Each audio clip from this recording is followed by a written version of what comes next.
ഞാൻ doctor Biniya, Bethsaida homeo clinic, Kaloor.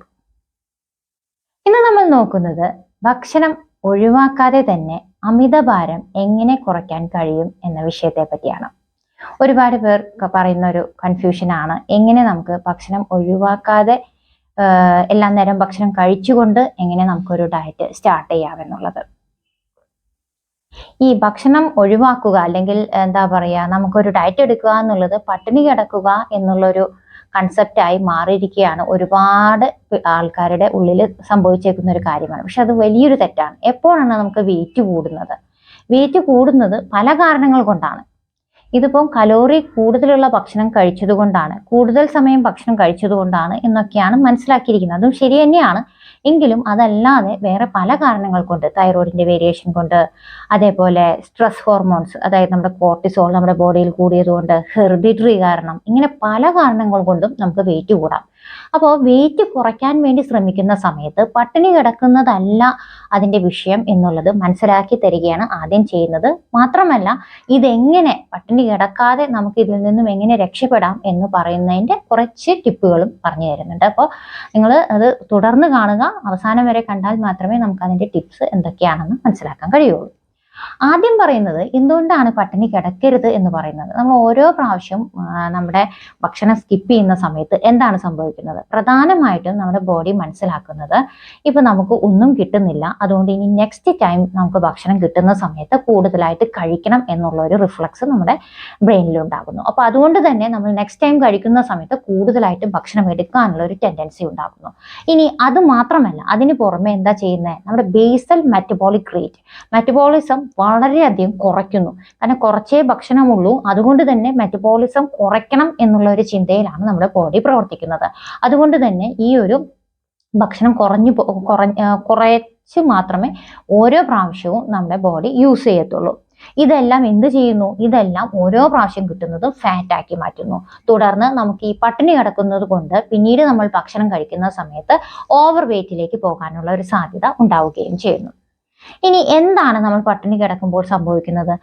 ഈ രക്തത്തിൽ നമ്മുടെ പഞ്ചസാരയുടെ സ്പൈക്ക് ഉണ്ടാകുന്നു. അതായത് ഓരോ വട്ടം നമ്മൾ വെയിറ്റ് ചെയ്ത്, അതായത് ഭക്ഷണം കഴിക്കാതെ ഇരുന്ന് നെക്സ്റ്റ് ടൈം കഴിക്കുമ്പോൾ പെട്ടെന്ന് സഡൻ ആയിട്ട് ഒരു എന്താ പറയാ, ഷുഗറിന്റെ സ്പൈക്ക് ഉണ്ടാകുന്നു. ഈ സ്പൈക്ക് കൊണ്ട് തന്നെ നമ്മുടെ ഈ ഒരു ഇൻസുലിന്റെ പ്രവർത്തനത്തിൽ തെറ്റുവരുന്നു.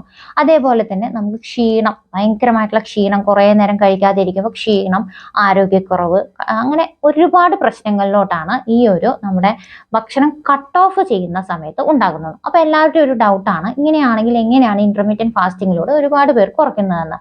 ഇന്റർമീഡിയന്റ് ഫാസ്റ്റിങ്ങിലൂടെ നമുക്ക് ഈസി ആയിട്ട് കുറയ്ക്കാം, ഒരു പ്രോബ്ലവും ഇല്ല. പക്ഷെ അതിൽ നിങ്ങൾ ശ്രദ്ധിക്കേണ്ടത് ഇങ്ങനെയാണ്: 7 മുതൽ, അതായത് ഈവനിങ് 7 വരെയാണ് ഇതിന്റെ ശരിയായിട്ടുള്ള ഒരു സ്റ്റോപ്പ് ചെയ്യേണ്ട സമയം. അതായത് ഒരു 16-17 മണിക്കൂറിൽ കൂടുതൽ നമ്മൾ ഫാസ്റ്റ് ചെയ്യാൻ അനുവദിക്കരുത്. ഒരു 7 മണി, വൈകുന്നേരം 7 മണി വരെ നമുക്ക് ഈസി ആയിട്ട് ഭക്ഷണം കഴിക്കാനും പിന്നീട് നമ്മൾ ഫാസ്റ്റിംഗ് അവേഴ്സ് ആയിട്ടും എടുത്താൽ മതി. ശരിക്കും പറഞ്ഞാൽ അത്രയും നമ്മുടെ ഭക്ഷണം ഇനഫാണ് നമ്മുടെ ഇന്നത്തെ ഒരു ജോലികൾക്ക്. കാരണം ജോലികളെല്ലാം കൂടുതലും മെന്റലിയാണ് നമ്മൾ ജോലി ചെയ്യുന്നത്. ഒരിക്കലും നമ്മൾ ഫിസിക്കലി പാടത്തിറങ്ങി പണിയെടുക്കുന്ന ഒരു അവസ്ഥ ഒരു മിക്കവരിലും ഇല്ല. അതുകൊണ്ട് തന്നെ ഒരു രാവിലത്തെ ഭക്ഷണം, ഉച്ചത്തെ ഭക്ഷണം, രാത്രിയിലെ ഭക്ഷണം അത് കുറച്ച് നേരത്തെ ഒരു 7 മണിയോട് കൂടി കഴിക്കുകയാണെന്നുണ്ടെങ്കിൽ നമുക്ക് ഈസി ആയിട്ട് 16 മണിക്കൂർ നമുക്ക് ഫാസ്റ്റ് ചെയ്യാം. അതിന് നമുക്ക് ഒരിക്കലും ഭക്ഷണം കട്ട് ചെയ്യുക എന്നുള്ള പറയേണ്ട ഒരവസ്ഥ വരുന്നില്ല. അപ്പൊ അത് ശ്രദ്ധിക്കാം. അങ്ങനെ ചെയ്യുന്നതിൽ ഒരു പ്രോബ്ലം ഇല്ല. 3 നേരത്തെ ഭക്ഷണം ഇനഫാണ്. ഈ വൈകുന്നേരത്തെ ഭക്ഷണം ഒന്ന് കട്ട് ഓഫ് ചെയ്താൽ മതിയാവും. ഇനി അടുത്തത് എന്താണ്? പിന്നെ ഇനി എന്തൊക്കെയാണ് ശ്രദ്ധിക്കേണ്ടത്? നമ്മളൊരു പ്ലേറ്റ് സെറ്റ് ചെയ്യുന്ന സമയത്ത് എന്ത് ചെയ്യണം? നമ്മളൊരു 1/4 ഭാഗം കോംപ്ലക്സ് കാർബോഹൈഡ്രേറ്റ് ആണ് എടുക്കേണ്ടത്. 1/4 ഭാഗം കോംപ്ലക്സ് കാർബോഹൈഡ്രേറ്റിൽ എന്തൊക്കെ പെടും? തവിടുള്ള അരി. ഒരിക്കലും നമ്മൾ പ്രോസസ്ഡ് ആയിട്ടുള്ള സാധനങ്ങൾ ഉപയോഗിക്കാതിരിക്കുക. തവിടുള്ള അരി, റാഗി, ഓട്സ്, മില്ലറ്റ്സ്, ഇതൊക്കെ നമുക്ക് കോംപ്ലക്സ് കാർബോഹൈഡ്രേറ്റിൽ പെടുത്താവുന്നതാണ്. ആവശ്യത്തിന് ഫൈബറും ഉണ്ട്, ആവശ്യത്തിനുള്ള കാർബോഹൈഡ്രേറ്റും ഉണ്ട്.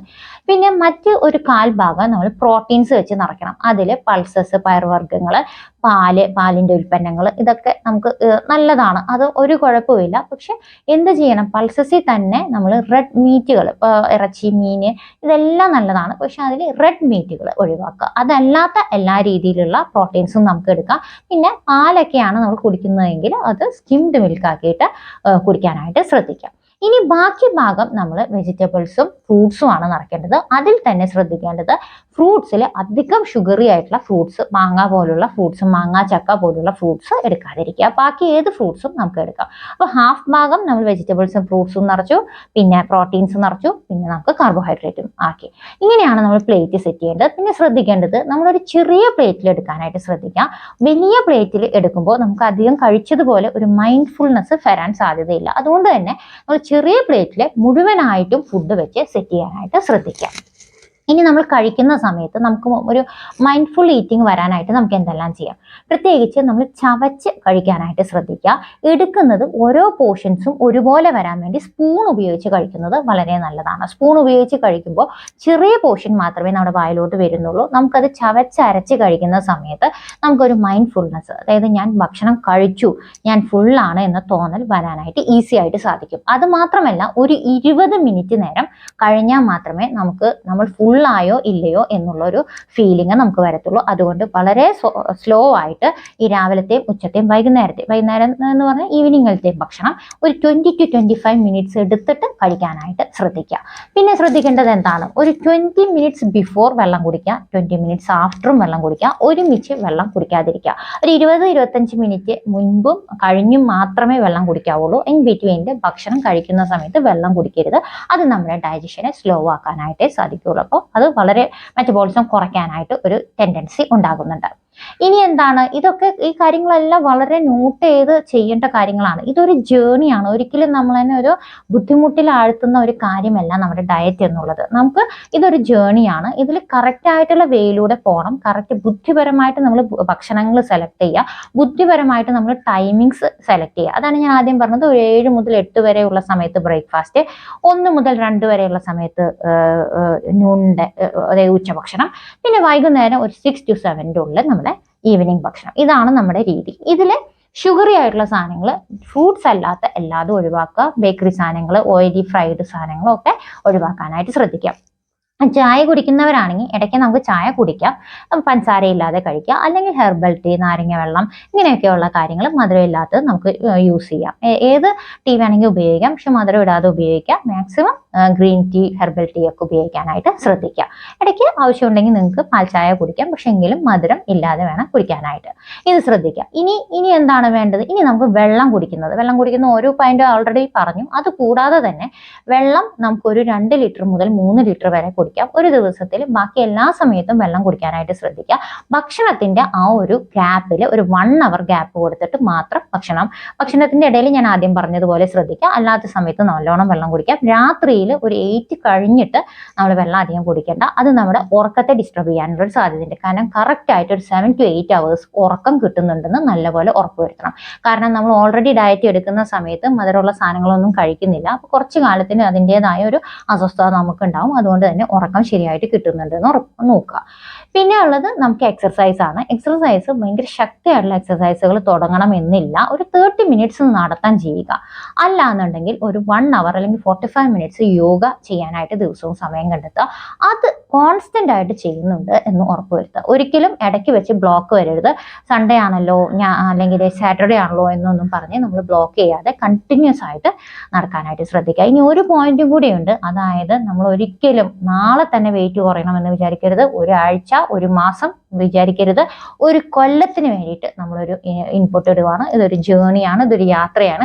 ഒരു കൊല്ലം നമ്മൾ ഈ ഒരു പറഞ്ഞ കാര്യങ്ങളെല്ലാം സ്വീകരിച്ച് പോവുകയാണെന്നുണ്ടെങ്കിൽ അധികം ബേക്കറിയും ഇതൊന്നും ഇല്ലാതെ നമ്മൾ കറക്റ്റായിട്ട് ജീവിച്ച് ജേണിയിലൂടെ പോവുകയാണെങ്കിൽ പിന്നെ നമുക്കത് എന്തായാലും അതൊരു ഹാബിറ്റായിട്ട് മാറുകയും ചെയ്യും. നമ്മൾ അധികം കഴിക്കുന്ന ആ ഒരു പ്രവണത നമുക്ക് മാറ്റിയെടുക്കാൻ പറ്റും. മാത്രമല്ല നല്ല സാധനങ്ങൾ നമ്മുടെ ശരീരത്തിൽ എത്തുമ്പോൾ യാതൊരു രീതിയിലുള്ള അസുഖങ്ങൾ നമുക്ക് വരത്തില്ല. നമ്മുടെ ആരോഗ്യം വളരെ നമ്മൾ അറിയാതെ തന്നെ നമുക്ക് ഒരുപാട് ആരോഗ്യം കിട്ടുന്നതായിട്ട് നമുക്ക് കാണാൻ പറ്റും. ഒരു ഹെൽത്തി ബോഡി നമുക്ക് ഉണ്ടാക്കാനായിട്ട് സാധിക്കും. ഇങ്ങനെയുള്ള വീഡിയോസ് നിങ്ങൾക്ക് ഉപകാരമാകുന്നുവെങ്കിൽ ഷെയർ ചെയ്യുക. മറ്റൊരു വീഡിയോയ്ക്കായി കാത്തിരിക്കുക. താങ്ക്